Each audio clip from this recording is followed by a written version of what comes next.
Hello friends, Koli and রূপ চ্যানেলে তোমাদের সবাইকে স্বাগত। আমি আবারও চলে এসেছি নতুন রেসিপির সাথে। আজকের রেসিপি ঢেকি শাক ভাজা। দেখো, এখানে আমি ঢেকি শাক নিয়ে নিয়েছি, আর ঢেকি শাকটাকে কেটে আমি গরম জলে ভাপ দিয়ে নিয়ে নিয়েছি, যাতে এর একটা যে গন্ধ থাকে সেই গন্ধটা চলে যায়। সেজন্য আমি ভাপ দিয়ে ঝুড়ির মধ্যে জল ঝরতে রেখে দিয়েছি। তো জলটা ঝরলে তারপরে আমি রেসিপিটি শুরু করব। তো তোমরা দেখতে থাকো, স্কিপ না করে ভিডিওটা পুরো। ঢেকি শাক ভাজার রেসিপিটি করার জন্য আমি এখানে দেখো কড়াই বসিয়ে দিয়েছি, আর এখানে দিয়ে দিচ্ছি তেল। তো তেলটা গরম হতে থাক, তারপর আমি রেসিপিটি শুরু করব।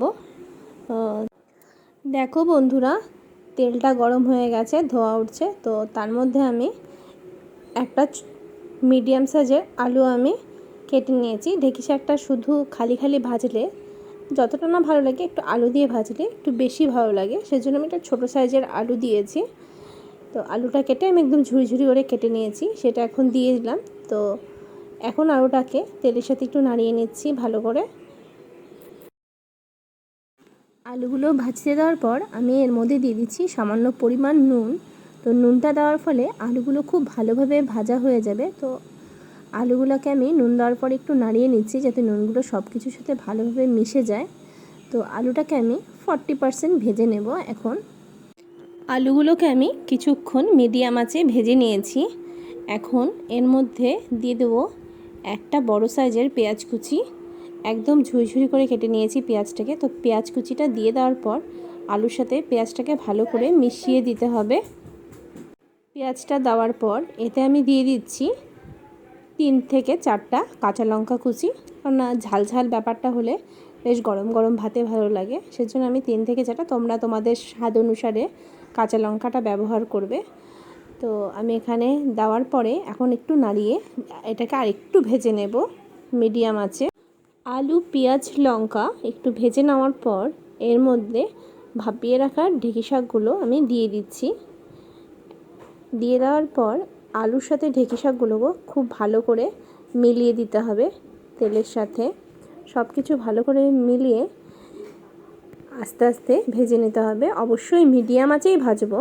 ঢেঁকি শাকগুলো দেওয়ার পর একটু নাড়িয়ে নেওয়ার পর আমি এর মধ্যে দিয়ে দেব আর একটু সামান্য পরিমাণ নুন। যেহেতু আগে একবার দিয়েছি তাই এখনও অল্পই দিচ্ছি।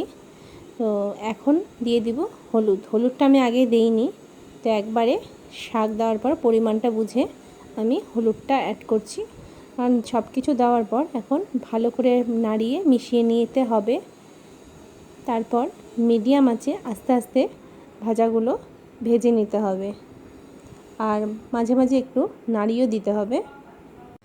দেখো ফ্রেন্ডস, ঢেঁকি শাকগুলো ভাজতে দিয়ে আমি মাঝে মাঝে একটু নাড়িয়ে দিচ্ছি, আর একটু ছড়িয়ে ছড়িয়ে দিয়ে আবার কিছুক্ষণ রেখে দেব। তারপর আবার একটু নাড়িয়ে দিয়ে এইভাবেই ভেজে নিতে হবে, যাতে আবার লেগে না যায় বা পুড়ে না যায়। সেজন্য একটু মাঝে মাঝে নাড়িয়ে দিচ্ছি, আর হালকা করে দেখো আমি ছড়িয়ে দিয়েছি অনেকটা। দেখো ফ্রেন্ডস, হালকা আছে আমি শাকগুলোকে আস্তে আস্তে খুব ভালোভাবে ভেজে নিয়েছি। আর দেখো শাকের পরিমাণটাও অনেকটা কমে গেছে ভাজার পর। তো এখন আমি শাকগুলো যেহেতু হয়ে গেছে, আর 1-2 মিনিট রেখে আমি শাকটাকে এখন নামিয়ে নেব। দেখো ঢেঁকি শাক ভাজা আমি নামিয়ে নিয়েছি, আর দেখো দেখতে খুব সুন্দর লাগছে, আর এটা খেতেও খুব ভালো লাগে গরম গরম ভাত দিয়ে। জাস্ট অসাধারণ লাগে খেতে। যারা যারা খেয়েছো তারা জানো অনেকটাই ভালো লাগে। তো তোমরা একবার ট্রাই করে দেখতে পারো। আর আমার এই রেসিপিটি যদি তোমাদের ভালো লেগে থাকে তো প্লিজ লাইক, শেয়ার, কমেন্ট করতে ভুলো না। আর আমার চ্যানেলটিকে সাবস্ক্রাইব করে দিও, আর পাশে থাকা বেল বাটনটিও প্রেস করে দিও। আবার দেখা হবে নতুন একটি রেসিপির সাথে।